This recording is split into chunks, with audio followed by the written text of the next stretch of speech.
I had been attending the Burning Man festival in the Black Rock Desert for over 14 days. Burning Man is like another planet. It is also the most comfortable place in the world to trip. There are thousands of strangers everywhere, and they are all on an insane variety of drugs. They expect you to be as well. I had been using ketamine nasally every couple hours for over 3 weeks, and I'd tripped on mushrooms, LSD, and GHB earlier that week. I'd also been using benzodiazepines, barbiturates and opiates often in the preceding week. It had already been a helluva binge, and I felt that since it was the last night of the festival that I had better do something to top off the week.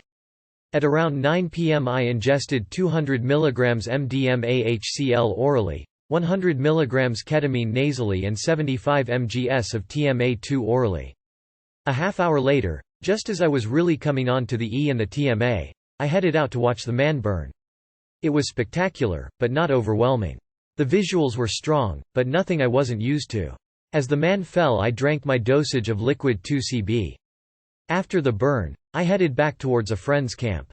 When I arrived, no one was present, but I took advantage of a mirror and razor they had laying around.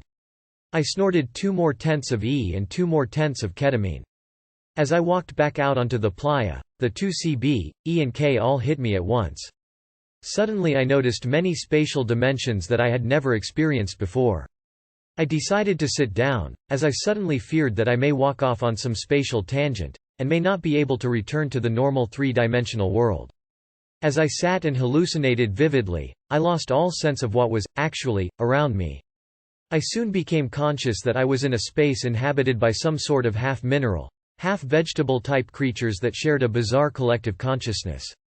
They sort of resembled a large garden of sandstone carrots connected by jelly-like tentacles. As soon as they recognized my presence, they tried to communicate with me. Their form of communication consisted of disjointed telepathic images and a strange method altering the color hues in the gaseous atmosphere that filled this bizarre space. I translated their greeting as meaning something like, "Ha, ha, ha, we don't see many of your kind here." They then went on to try to tell me many things that I absolutely could not conceive. The only information that got through to me was that these entities had to somehow use deceased members of their collective to perpetuate their sleep cycle. Without their dead, they could not sleep and would soon die. At the time I translated this as, "We stuff our dead and use them as pillows."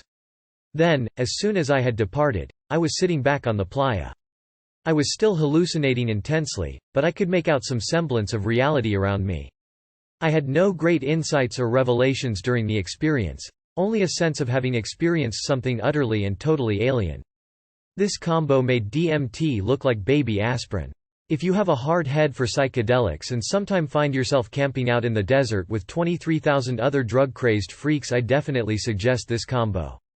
Any other scenario would just not be bizarre enough to accommodate it.